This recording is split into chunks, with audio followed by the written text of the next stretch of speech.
நம்மை விட்டு 38 ஆண்டுகளுக்கு முன்பே மறைந்தாலும் நம் நினைவுகளிலே, தமிழ்நாட்டு மக்களின் நினைவுகளிலே என்றென்றும் இன்னும் எத்தனை நூற்றாண்டுகளானாலும் நிலைத்திருக்கின்ற பொன்மனச்செம்மல் புரட்சித் தலைவர் டாக்டர் எம்ஜிஆர் அவர்களின் நினைவு தினம் இன்றைக்கு. அவரை அமெரிக்காவிலே உடல்நலம் இல்லாமல் அங்கே சிகிச்சை பெற்ற போது புரட்சித் தலைவர் உயிரோடு இல்லை, அவர் இறந்து விட்டார் என்ற பொய் பிரச்சாரங்களை எல்லாம் முறியடித்து இந்த ஆண்டிப்பட்டி மக்கள் அவரை படுத்துக்கொண்டே ஜெயிக்க வைத்தவர்கள் இந்த ஆண்டிப்பட்டி தொகுதி மக்கள். அந்த ஆண்டிப்பட்டி மண்ணில இங்கே இருக்கின்ற புரட்சித் தலைவர் டாக்டர் சிலை எம்ஜிஆர் அவர்களின் சிலை பல ஆண்டுகள் இதை நிறுவ முடியாமல் இந்த வெண்கல சிலை உருவாக்கப்பட்டு அண்ணன் முன்னாள் சட்டமன்ற உறுப்பினர் தவசி அவர்கள் வீட்டிலேயே அவர் முயற்சியால் உருவாக்கப்பட்ட இந்த சிலை பல முயற்சிகளுக்கு பிறகும் வைக்க முடியாமல் இருந்தது. 99 அம்மா அவர்கள் என்னை இங்கே பாராளுமன்ற தொகுதியின் வேட்பாளராக இங்கே அனுப்பி வைத்து அம்மா அவர்களின் வேண்டுகோளை ஏற்று இங்கே இயக்க நிர்வாகிகளும் தொண்டர்களும் இந்த பெரியகுளம் பாராளுமன்ற தொகுதியாக இருந்த பொழுது அந்த மக்களும் என்னை வெற்றி பெற செய்தார்கள். அப்பொழுது பெரும் முயற்சியை நாங்கள் எடுத்து 2000 ஆண்டில அம்மா அவர்கள் திருக்கரங்களால் இந்த புரட்சித் தலைவர் அவர்களின் வெண்கல சிலை இங்கே நிறுவப்பட்டது. 25 ஆண்டுகள் ஆனாலும் இன்னும் அது எங்கள் மனத்திலே பசுமரத்து ஆணை போல் நிறைந்திருக்கிறது. அந்த புரட்சித் தலைவருக்கு, அவரது அரசியல் வாரிசான அம்மா அவர்களுக்கு ஆதரவளித்த இந்த மக்களின் வாழ்கின்ற இந்த புண்ணிய பூமியில எப்படி கிறிஸ்துவர்களுக்கு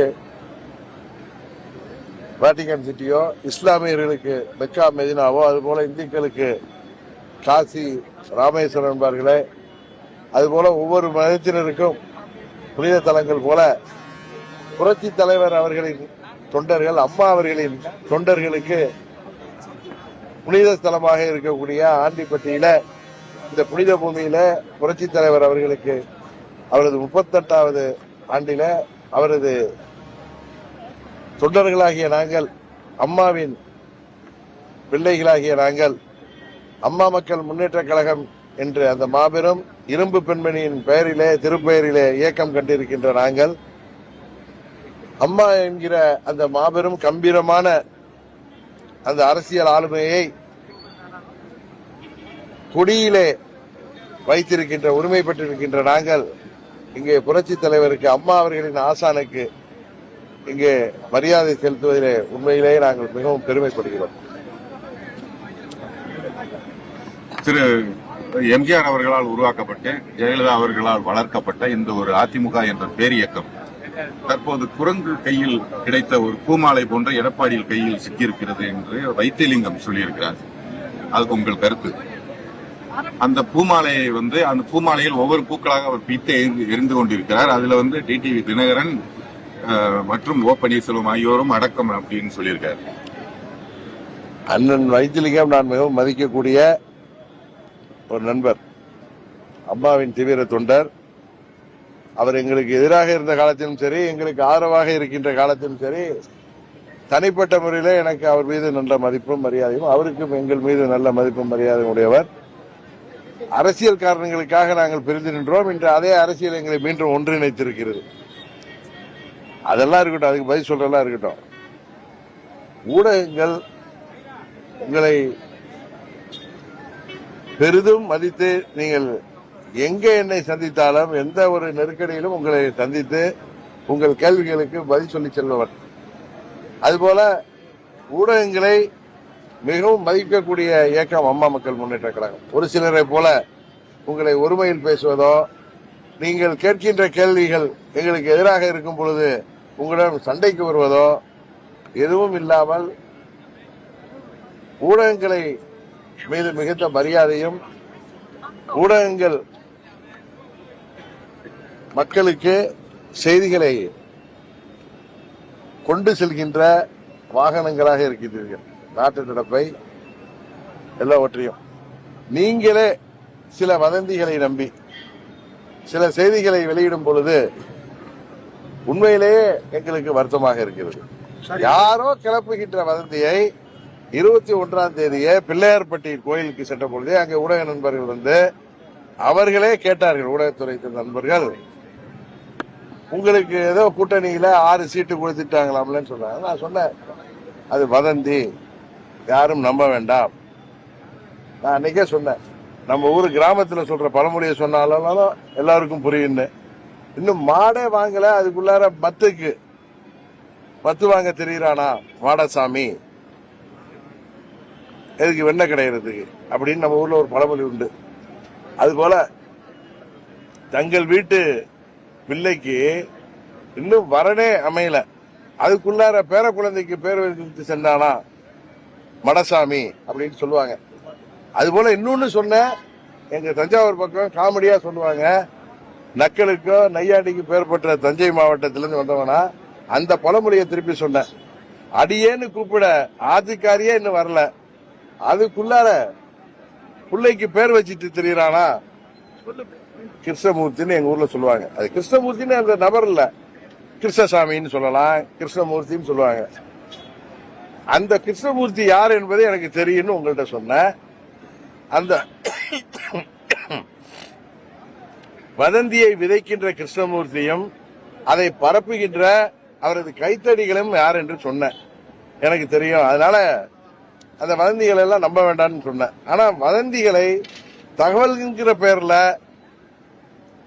அதை செய்திகளாக்கும் பொழுது எங்கள் தொண்டர்கள், எங்கள் நிர்வாகிகள் 8 ஆண்டுகளாக என்னோடு ஆளும் கட்சியாக இருந்த பொழுது ஆட்சி அதிகாரம் அதன் பலன்களை எல்லாம் தூக்கி எறிந்துவிட்டு அம்மாவின் லட்சியங்களை, அம்மாவின் கொள்கைகளை அடுத்த நூற்றாண்டுகளுக்கும் கொண்டு செல்கின்ற ஒரே இயக்கம் அம்மா மக்கள் முன்னேற்ற கழகம் தான் என்பதை மனதிலே கொண்டு என்னோடு லட்சம் தொண்டர்கள் தமிழ்நாட்டில் இன்றைக்கும் பயணித்துக் கொண்டிருக்கிறார்கள். உங்களுக்கு தெரியும், நீங்க எல்லாம் பெரிய ஜாம்பவான்கள் சொன்னவங்க எல்லாம் எங்களை விட்டு போனாலும் இந்த இயக்கம் உயிரோட்டத்தோடு தமிழ்நாட்டில் தவிர்க்க முடியாத ஒரு அரசியல் இயக்கமாக, அரசியல் சக்தியாக இந்த இயக்கத்தை லட்சம் தொண்டர்களும் அவர்களை வழி நடத்துகின்ற நிர்வாகிகளும், விலை போகாத நிர்வாகிகள், சுயநலத்துக்காக சுய லாபத்திற்காக விலை போகாத நிர்வாகிகள் என்னோடு இருக்கின்ற வரை இந்த இயக்கம் உயிர்ப்போடு இருக்கும். இந்த தேர்தலில் அம்மா மக்கள் முன்னேற்ற கழகத்தை தவிர்த்து விட்டு யாராலும் வெற்றி பெற முடியாது என்பதை நான் பலமுறை சொல்லி வந்தேன். இது ஏதோ அதீத நம்பிக்கையில சொல்ல, எனது 30 ஆண்டு நேரடி அரசியல் அனுபவத்தில் ஒரு மாபெரும் அரசியல் ஆளுமையாக மறைந்த பிறகும் இன்றும் மக்களால் தினமும் நினைத்து பார்க்கப்படக்கூடிய இரும்பு பெண்மணி அம்மா அவர்களுக்கு அருகிலேயே எனது 23 வயதிலிருந்து இருந்து அவர்கள் முதலமைச்சராக வரை அவர்களுக்கு ஒரு உதவியாளராக, அவருக்கு ஒரு பாதுகாவலராக, அவருக்கு சேவகனாக, நான் அவருடைய எம்ப்ளாயியா இல்ல, குடும்ப நண்பராக, அது குடும்ப நண்பர் வீட்டு பையனாக அவருக்கு உறுதுணையாக இருந்தவன். சம்பளத்துக்கு இருந்தவன்ல, வருமானத்துக்காக இருந்தவன்ல. அன்றைக்கெல்லாம் அம்மா அவர்கள் புரட்சி தலைவர் மறைந்த பிறகு அம்மா அவர்களை தமிழ்நாட்டை விட்டு விரட்ட வேண்டும் என்ற சதி நடந்தது. அம்மா அவர்களுக்கு என்று சொல்லிக் கொள்கிற மாதிரி அவர்கள் உறவினர்கள் யாரும் அம்மா கூட இல்ல. அந்த காலகட்டத்தில் அவர்களுக்கு குடும்ப நண்பர்களாக பழகி இருந்த நாங்கள் அவருக்கு பாதுகாப்பாக இருந்தோம். அம்மா அவர்கள் முதலமைச்சராக வருவாரா என்பதெல்லாம் எங்களுக்கு தெரியாது. எங்களது குடும்ப நண்பர், எங்கள் மீது நம்பிக்கை வைத்திருப்பவர், அவருக்கு உறுதுணையாக இருக்க வேண்டும் என்று அவரோடு அன்று நின்றவர்கள் நாங்கள். அம்மா அவர்களிடம் எத்தனையோ அரசியலை அம்மா அவர்கள் கூட இருந்து பார்க்கக்கூடிய வாய்ப்பை பெற்றவர். இன்றைக்கு நானே ஒரு அரசியல் இயக்கம் நடத்துகின்ற அளவிற்கு வந்திருக்கிறோம். இந்த நேரத்தில் நான் அந்த வதந்திகளை பரப்பியவர்களுக்கோ அதை தகவல் என்ற பெயரில் சரியாக போட்டு அந்த வதந்திகளுக்கு பலியாகிவிட்ட ஊடகங்களுக்கும் நான் சொல்லிக் கொள்வது, எங்களை சதி செய்பவர்கள் அண்ணன் காளிமுத்து அவர்கள் சொன்னது போல அவர் அப்பொழுதுதான் அடிக்கடி மேடையில சொல்லுவார், நீங்க பாயில ஒளிஞ்சு வந்தீங்கன்னா நான் ஜமுக்காலத்துல ஒளிஞ்சு வருவேங்கிற அளவுக்கு அரசியல் ஞானமும் அரசியல் அனுபவம் உள்ள கட்சி அம்மா மக்கள் முன்னேற்ற கட்சி. எங்கள் தொண்டர்கள் ஆனா உண்மையில பிளஸிங் இன் டிஸ்கைஸ் மாதிரி இது போல வதந்திகளாலும் பொய் செய்திகளையும் ஊடகங்களை நம்பி அதை வெளியிட்ட காரணத்தினால் ஒவ்வொரு 234 தொகுதிக்கு நேரடியாக போய் நான் எங்கள் தொண்டர்களை சந்தித்து உசுப்பி விட வேண்டிய அவசியம் இல்லாமல் நீங்கள் செய்ததற்கு நன்றி. ஏன்னா எங்கள் தொண்டர்கள் கொதித்து போயிருக்கிறார்கள். ஏனென்றால் இவர்கள் தன்மானத்திற்காக ஆரம்பிக்கப்பட்ட இயக்கம். இந்த இயக்கம் வெற்றி தோல்வியெல்லாம் தாண்டி இந்த இயக்கம் 8 ஆண்டுகள் இன்றைக்கும் தமிழ்நாட்டில் ஒரு அசைக்க முடியாத சக்தியாக தேர்ந்து வருகிறது. 21 தேர்தலிலே யார் ஆட்சிக்கு வரக்கூடாது என்கிறதை நாங்கள் தீர்மானித்தோம். நாங்கள் வெற்றி பெற முடியவில்லை என்றாலும் யார் ஆட்சிக்கு வரக்கூடாது என்று நினைத்தோமோ அவர்கள் வரவில்லை. இந்த தேர்தல் அதையும் தாண்டி எங்கள் நிர்வாகிகள் தொண்டர்கள் கடின உழைப்பால் எங்கள் இயக்கம் 234 தொகுதிகளில் கிட்டத்தட்ட 200 தொகுதிகளில் கட்டமைப்பும் சரி பலமாக இருக்கிறது. பல மாவட்டங்களிலே எங்களது வாக்கு வங்கி அதிகரித்திருக்கிறது. பல மாவட்டங்களிலே எங்களை தவிர்த்து விட்டு யாராலும் வெற்றி பெற முடியாது என்கிற சூழ்நிலை நிலவி வருகிறது. இந்த காலகட்டத்திலே எங்கள் இயக்கத்திற்கு எது நல்லதோ அந்த முடிவை நான் எடுப்பேன். இது போல வதந்திகள், இது போல பொய்ச் செய்திகள் எல்லாம் கண்டு அஞ்சுபவர்கள் அல்ல நாங்கள். அதே நேரத்தில் ஊடகங்கள் அந்த செய்திகளை உண்மைத்தன்மையை அறியாமல் அறிவிப்பது அது எப்படி நியாயமாக இருக்க முடியும் என்பதுதான் எங்களது கேள்வி. இன்னொன்னு, எங்க வீட்டு பிள்ளைக்கு கல்யாணம் இல்லை, எங்க கல்யாணத்தை நாங்க தான் முடிவு பண்ணணும். அதை ஊடகங்கள் நீங்கள் எங்களுக்கு கல்யாணம் பண்ணி வைக்க முடியாது. எந்த கூட்டணிக்கு செல்ல வேண்டும் என்பதை தீர்மானிக்க வேண்டியது நாங்கள், அம்மா மக்கள் முன்னேற்ற கழகம். இதை நீங்கள் எங்க வீட்டு பிள்ளைக்கு நீங்க வந்து பொண்ணு பார்க்கிற மேட்ரிமோனியல் சர்வீஸ் எல்லாம் நடத்த வேண்டாம். யாராக இருந்தாலும் உங்களை நாங்கள் மதிக்கிறோம். அதே நேரத்தில் நீங்களும் எங்கள் மீது இப்படி சேற்ற எண்ணி வீசினால் நாங்கள் என்ன செய்ய முடியும்? நீங்கள் ஊடகங்கள் பொதுவானவர்கள், ஏதோ ஒரு சில கட்சிகள் அவர்களுக்கு சார்பான ஊடகங்கள் இருக்கின்றன. ஆனால் மற்றபடி நிறைய நடுநிலையான ஊடகங்கள் கூட இந்த வதந்திகளுக்கு பலியாகி இருக்கிறீர்களே என்பதுதான் எனக்கு வருத்தம். இன்னொன்னு, யாரும் இந்த டிடிவி தினகரனையும் அம்மா மக்கள் முன்னேற்ற கழகத்தையும் இன்ஃபுளுயன்ஸ் பண்ண முடியாது என்பது கடந்த காலத்தில் பார்த்திருக்கீங்க. ஏன்னா பல சோதனைகளை தாண்டி டிடிவி தினகரனும் அம்மா மக்கள் முன்னேற்ற கழகம் இன்றைக்கும் பல நெருப்பாற்றுகளை தாண்டிதான் செயல்பட்டு கொண்டிருக்கிறோம். எங்கள் சோதனைகள் எல்லாம் சாதனைகளாக நாங்கள் முயற்சி செய்து கொண்டிருக்கிறோம். அதனால எங்களுக்கு எது தேவை, எங்களுக்கு எந்த கூட்டணி தேவை என்பதை நாங்கள் முடிவு செய்வோம்.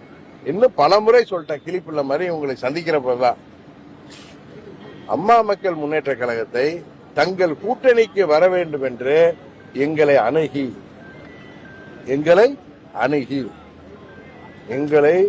அவர்கள் கூட்டணிக்கு வர வேண்டும் என்று முக்கிய கட்சிகள் எங்களை அழைப்பது உண்மை. கூட்டணியை உருவாக்க விரும்புகிற தங்கள் தவிர விரும்புகின்ற கட்சிகளும் எங்களை அணுகி நாங்கள் கூட்டணிக்கு வர வேண்டும் என்று எங்களோடு பேசுவது உண்மை. எங்களுக்கு எது சிறந்தது, தமிழ்நாட்டு மக்களுக்கு எது சிறந்தது, இது 3 மாசத்துல திருவிழா மாதிரி நடந்து முடிகிறது இல்ல, தேர்தல் 3 மாசத்துக்கு கூத்தல்லது. அதை தாண்டி ஜூன் மாசத்துல எங்கள் இயக்கம் இருக்கணும்.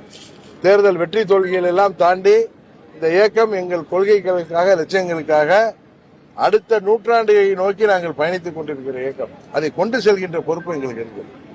தயவு செய்து யாரோ கிளப்பி விடுகிற சதிக்காரர்கள் செய்கிற சதிகள்லாம் தயவு செய்து எங்களிடம் நீங்கள் எங்களை அணுகுகிற இடத்தில் இருக்கிறீர்கள். நிறைய செய்தி ஆசிரியர்கள், தலைமை தாங்குவர்கள், என்னோடு நேரடியாக தொடர்பில் இருப்பவர்கள் யாரோ சொல்கின்ற செய்தியை கேட்டு அதில் அமமுகவை பற்றி இழுப்பது, நாங்கள் எதுவும் சொல்லாமல் இழுப்பது எப்படி நியாயமாக முடியும்? அதனாலதான் சொல்றேன், எங்கள் நிலைப்பாட்டை பல முறை கிளிப்பிள்ளை மாதிரி சொல்லிட்டேன். எங்கள் கூட்டணி என்பது தை பிறந்த பிறகு, அம்மா அவர்கள் பிறந்த நாளுக்கு அப்புறம் தான் பொதுவாக நம்ம தேர்தல் அறிவிப்புலாம் பார்த்திருக்கோம்.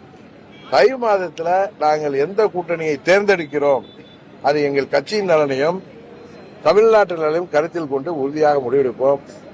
போன முறை நாங்கள் யார் வரக்கூடாது என்பதற்காக போராடினோம். ஆனால் எங்களால் சட்டமன்றம் செல்ல முடியவில்லை. ஆனால் இந்த முறை நாங்கள் உறுதியாக சட்டமன்றத்திற்கு எங்கள் வேட்பாளர்கள் செல்ல இருக்கிறார்கள் சட்டமன்ற உறுப்பினர்களாக. ஆண்டிப்பட்டி தொகுதியில எந்த கூட்டணியில இருந்தாலும் அம்மாவின் தொகுதியில அம்மா மக்கள் முன்னேற்ற கழகம் தான் போட்டியிடும். அதுல யாரு போட்டிடுறாங்கன்னா நான் இன்னும் முடிவு செய்யல. உடனே நீங்க போட்டிடுறீங்களா? எந்த கூட்டணியில இடம்பெற்றாலும் இந்த தொகுதியில அம்மா மக்கள் முன்னேற்ற கழகம் தான் உறுதியாக போட்டியிட்டு வெற்றி பெறும். ஏன்னா என்னோடு பயணிப்பவர்கள் 8 ஆண்டுகளாக தங்கள் பதவிகளை எல்லாம் சட்டமன்ற உறுப்பினர் பதவிகளை கூட தூக்கி எறிந்துவிட்டு என்னோடு பயணிப்பவர்கள் 7 பேர் இருக்கிறார்கள். அதுபோல இவரை போன்ற நிர்வாகிகள் இந்த இயக்கத்தை அந்தந்த பகுதியிலே மாவட்டங்களே கட்டி காப்பவர்கள் இருக்கிறார்கள். அதனால் தமிழ்நாடு முழுவதும் எங்கள் கட்டமைப்பு 75 ஆண்டு கட்சிக்கும் 50 ஆண்டு கட்சிகளுக்கும் இணையாக கட்டமைப்பை நாங்கள் உருவாக்கி முடித்து விட்டோம். இன்னும் சொல்ல போனால் எங்கள் நிர்வாகிகளிடம் வேண்டுமானால் பண பலம் இல்லாமல் இருக்கலாம். ஆனால் கொள்கை பலமும் லட்சிய பலமும் யாரை வீழ்த்தணுமோ அதை வீழ்த்த வேண்டிய நோக்கோடு இருப்பவர்கள். ஆனா நீங்க அது இந்த செய்தி எங்களை உசுப்பி விடுகிற செய்தியாக இருந்த பட்சத்தினால எங்க தொண்டர்கள் எல்லாம் தொகுதியாக சென்று நான் அவர்களை ஊக்கப்படுத்துவதற்கு பதிலாக நீங்களே செய்துவிட்டீர்கள். அதுக்கு நன்றி. நாங்கள் கூட்டணி முடிவு எடுத்த பிறகு எங்கள் முடிவை உங்களிடம் உறுதியாக செய்வேன். நான் எந்த மேடையில் கூட்டணிக்கு செல்கிறேன் என்பதை அறிவித்து விட்டு தான் செல்வேன். எங்களுக்காக யாரும் முடிவெடுக்க முடியாது. நாங்கள் எந்த கூட்டணியில் இடம்பெற வேண்டும் என்பதை நாங்கள் தான் முடிவு செய்வோம். அம்மா மக்கள் முன்னேற்ற கழக தொண்டர்களும் நிர்வாகிகளும் அதற்கான அனைத்து அதிகாரங்களையும் பொதுச்செயலாளர் எனக்கு கொடுத்திருக்கிறார்கள். ஆனால் நாங்கள் தான் முடிவு செய்வோம். எங்களை ஏற்றுக்கொள்ள வேண்டும் என்பது எங்களுக்கு தேவையில்லை. நாங்கள் யாரை ஏற்றுக்கொள்கிறோம் என்கிறதுதான் இன்றைக்கு தமிழ்நாட்டில் முக்கியமான ஒரு சூழல் நிலவுகிறது. தமிழ்நாட்டு அரசியல் இன்றைக்கு அம்மா மக்கள் முன்னேற்ற கழகம் எடுக்கப் போகின்ற முடிவுதான் வெற்றி தோல்வியை உறுதியாக ஒரு கூட்டணிக்கு கொடுக்கின்ற ஒரு நிலையில இயற்கை அம்மா மக்கள் முன்னேற்ற கழகத்திற்கு அந்த ஒரு தன்மையை கொடுத்திருக்கிறது. அதனால எங்கள் தொண்டர்களும் எங்கள் நிர்வாகிகளும் இந்த வதந்திகளை கண்டு ஏமாற மாட்டார்கள். எங்களுக்கு மரியாதையாக எங்களது இயக்கத்திலே பணியாற்றுகின்றவர்களுக்கு தொகுதியை சரியாக வைத்து வேட்பாளர் தகுதியாக உள்ளவர்களுக்கு நாங்கள் உறுதியாக நாங்கள் இடம்பெறுகிற கூட்டணியில தேர்தலில் போட்டியிடுகின்ற வாய்ப்பை பெற்றுதான் அது தருகின்ற கூட்டணியில் தான் நாங்கள் இடம்பெறுவோமே தவிர தமிழ்நாட்டு மக்களின் நலனும் எங்கள் இயக்கத்தின் நலனும் இந்த 3 மாதத்தோட கட்சியுடைய நடவடிக்கைகள் முடிந்து வருவதில்லை. அதை தாண்டி ஜூன் மாதத்திலிருந்து மறுபடியும் நாங்கள் அடுத்த பயணத்தை நோக்கி செல்ல வேண்டிய கடமை இருக்கிறது, பொறுப்பு இருக்கிறது. அதனால நீங்களே இப்படி செஞ்சீங்கன்னா நாங்க என்ன பண்ண முடியும்? அதனால தயவு செய்து வருகின்ற வதந்தி எல்லாம் தகவல் என்ற அடிப்படையில செய்தியாக்குகிறார்கள். அது உண்மையிலேயே வருத்தத்தை தரும்.